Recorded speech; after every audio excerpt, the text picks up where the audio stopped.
Esta manifestação acontece exatamente porquê e pergunto-lhe também se não degrada institucionalmente a relação entre Portugal e o Brasil. Eu acho que não degrada. Nós temos nós sabemos separar as coisas. Nós sabemos que o Lula, apesar de não ser reconhecido como um chefe de Estado, é um chefe de Estado de uma grande nação que é o Brasil, mas nós não podemos esquecer o passado de Lula e o presente também bem recente do Lula.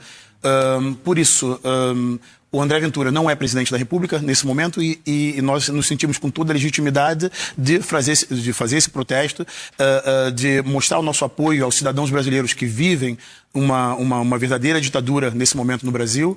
E eu acho que não vai criar mais divisão e até incitar a sentimentos como o ódio? Olha, eu acho que não, porque se vocês tiverem as imagens da manifestação, a grande maioria, não grande maioria, mas grande parte era cidadãos brasileiros que estavam lá a se manifestar.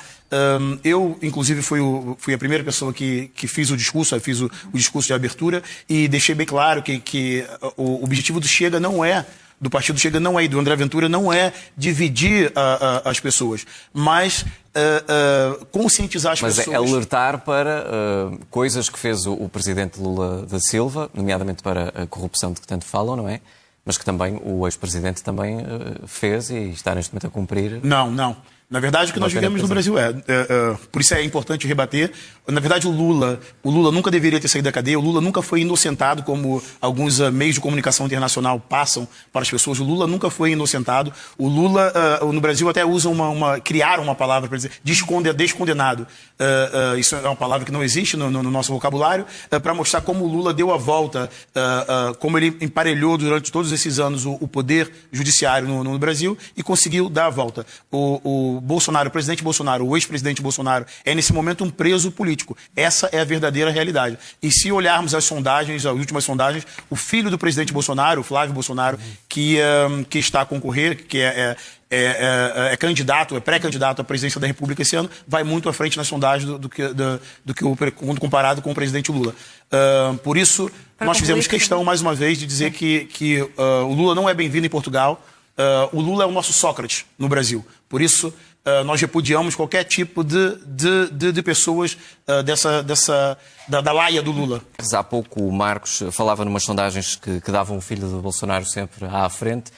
As sondagens que nós temos acesso, e falo de 4, todas elas colocam Lula da frente com mais percentagem de intenções de voto do que Flávio Bolsonaro. Não sei qual é a fonte, mas não sei qual é a fonte de vocês, mas o que eu tenho acompanhado no Brasil e tenho visto o que tem acontecido no Brasil, a popularidade do Lula está bem baixa e não só da popularidade, mas reforço o que eu falei aqui há pouco, que as sondagens já dão Flávio Bolsonaro à frente do Lula da Silva.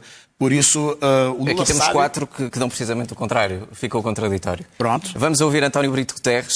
António, neste momento o que é que preocupa mais os brasileiros que estão em Portugal? Bem, isso é uma pergunta complicada, né? Porque eu não faço parte da comunidade brasileira.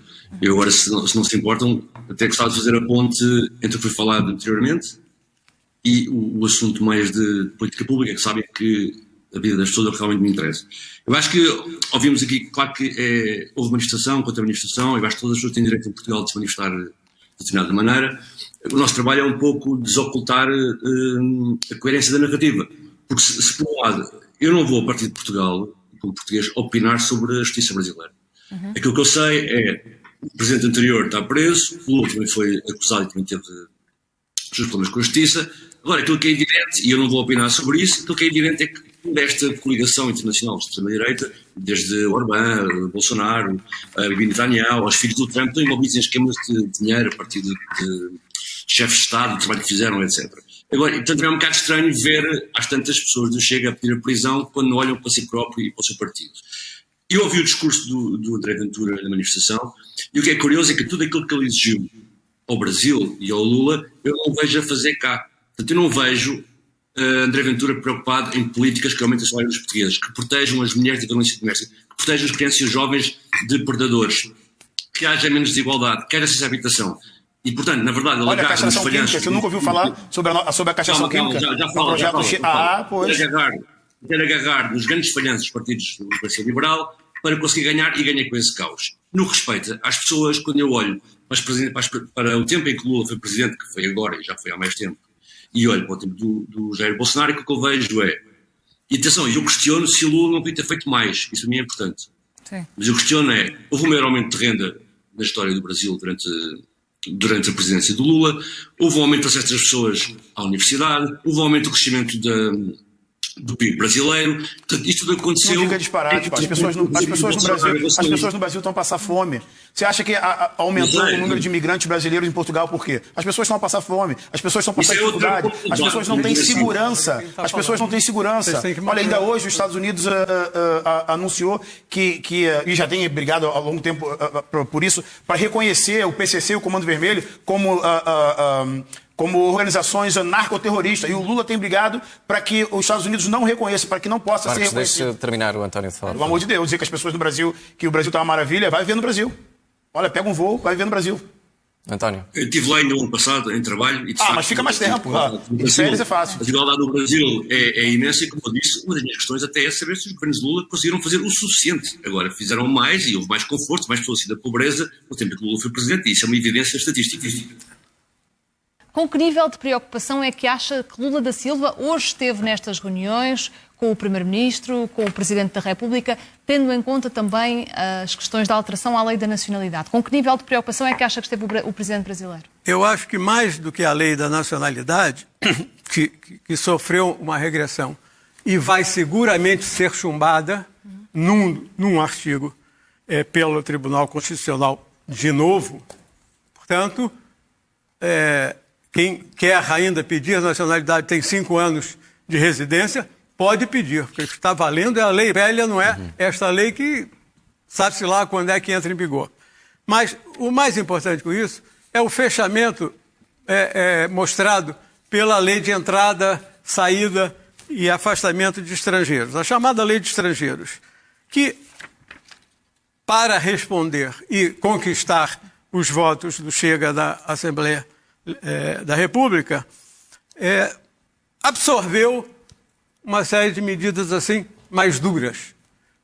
Eu penso que a presença de um presidente com o peso do Lula, o Lula é um grande player internacional. Sim. Ele acabou de ser convidado para estar no G8, G7, que o Macron está organizando, vai ser o hospedeiro, e é o Brasil que vai ser um dos países, ou o país convidado extra G7. O Lula tem uma presença internacional que é para lá de inegável.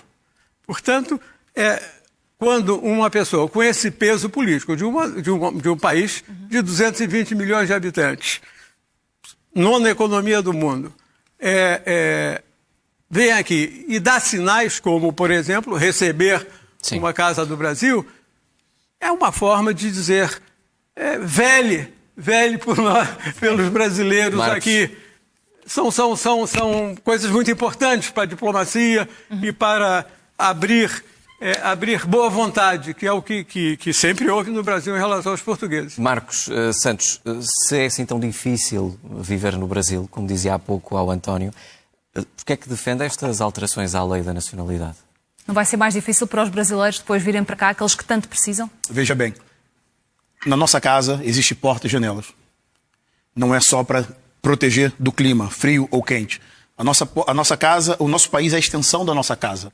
Portanto, quando você importa o terceiro mundo, você acaba por transformar no terceiro mundo. E o que nós defendemos, ainda há pouco o colega que está participando do painel falou extrema-direita. Mas o que é extrema-direita? Mas por que eu chego à extrema-direita? Eu, por acaso, tenho cara de fascista, ou sou xenófobo, racista, sendo negro, brasileiro. Mas sobre estas questões da lei... Sim, só para lembrar disso. E depois falou da popularidade do Lula. Sim, o Robin Hood também era uma pessoa popular. Só que o Robin Hood roubava dos mais ricos e distribuía aos pobres, que é mal e errado. O Lula rouba dos dois e põe no seu bolso, no bolso do seu filho. Sobre as relações, sobre a dificuldade da nova lei da nacionalidade, não, eu acho que não. Portugal tem que priorizar os portugueses. O país não estava preparado para receber tantos imigrantes ao mesmo de uma só vez. Mesmo que isso torne mais difícil a vida da comunidade brasileira. Isso não torna mais difícil, isso é engano, de dizer que as pessoas agora têm mais dificuldade de alcançar a nacionalidade portuguesa. Mas ninguém precisa da nacionalidade portuguesa para trabalhar. Para trabalhar, para viver legalmente em Portugal e trabalhar legalmente, não precisa da nacionalidade portuguesa. Basta o título de residência. Não precisa. A maioria das pessoas que brigam, que estão a brigar e reclamar sobre a nacionalidade, são as pessoas que querem obter a nacionalidade, são pessoas que querem obter a nacionalidade portuguesa para depois ir para outros países da Europa Mas se beneficiar. Mas é fácil obter o título de residência para brasileiros que venham agora para Portugal? O que nós defendemos é que as pessoas possam vir com humanidade. Ou seja, quem vem do Brasil ou de qualquer outro país com um contrato de trabalho já sabe que vai ter um trabalho, não vai viver nas ruas como nós vemos agora, nas ruas de Lisboa, nas ruas de todo o país, pessoas a viverem na rua. Pessoas viverem 10, 20 pessoas numa casa. Vocês defendem isso? Alguém com dois dedos de testa defende, acha certo que as pessoas cheguem em Portugal e sejam tratadas dessa forma? E quem conhece bem a realidade dos imigrantes em Portugal é o António Brito Guterres, que há pouco dizias, António, que te interessa realmente a vida das pessoas. E olhando para a comunidade imigrante que até costumas acompanhar no teu trabalho, de facto, todas estas mudanças estão a tornar mais fáceis ou mais difíceis a vida da comunidade imigrante? Olha, posso agarrar em 2 exemplos que a SIC comunicou ontem. Uma mãe são-tomense que recebeu um aviso de expulsão do país, os seus filhos bebés aqui, uma delas nascida aqui, ou não é brasileira, que também recebeu a notificação para sair do país com os seus 3 filhos aqui. Acho que houve uma grande confusão feita com estas novas leis e está a dificultar, de facto, a vida dos imigrantes que eu conheço. E o que é que isso significa? Significa que se torna mais difícil as pessoas pertencerem a estar cá. Porque, de facto, tirar acesso às pessoas dificulta a sua integração aqui. A integração que, às vezes, o Chega fala muito que quer. E vai tornar a vida mais difícil e vai tornar mais onerosa para nós todos. Eu acho que, de algum modo, e, por exemplo, a questão da nacionalidade dos 7 anos. Ouvi o interveniente anterior a falar sobre isso. A partir da altura de uma presença de uma pessoa num país, a pessoa sente-se filiada e quer fazer parte dele. Ter nacionalidade facilita muito, tendo em conta a dificuldade que é, muitas vezes, ter título de residência.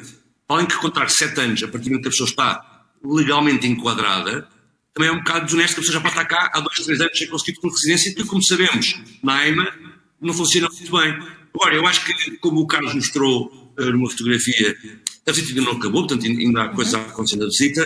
Eu acho que uma boa parte da comunidade brasileira estava à espera que o Presidente Lula falasse um bocado sobre isso, porque tem havido um aumento dos casos de xenofobia contra a comunidade brasileira. Ele não falou, fez uma abordagem mais a nível da sua governança, mas a nível mundial, como xenofobia é o que o Lula faz com os brasileiros no Brasil. Existe uma comunidade, uma cidade. Existe uma cidade no Brasil chamada Pelotas, todo mundo sabe disso. Existe uma cidade no Brasil chamada Pelotas. E o Lula disse que Pelotas era a maior que era a cidade exportadora de homossexuais. Opa, Marcos, o Lula chama os nordestinos de Paraíba de forma pejorativa. Vai falar de xenofobia. Por favor, vamos terminar. Pelo amor de Deus. António. Xenofobia que as pessoas sofrem no Brasil. Eu não estou a falar em presença com vocês, porque é mais difícil para isso que respeita.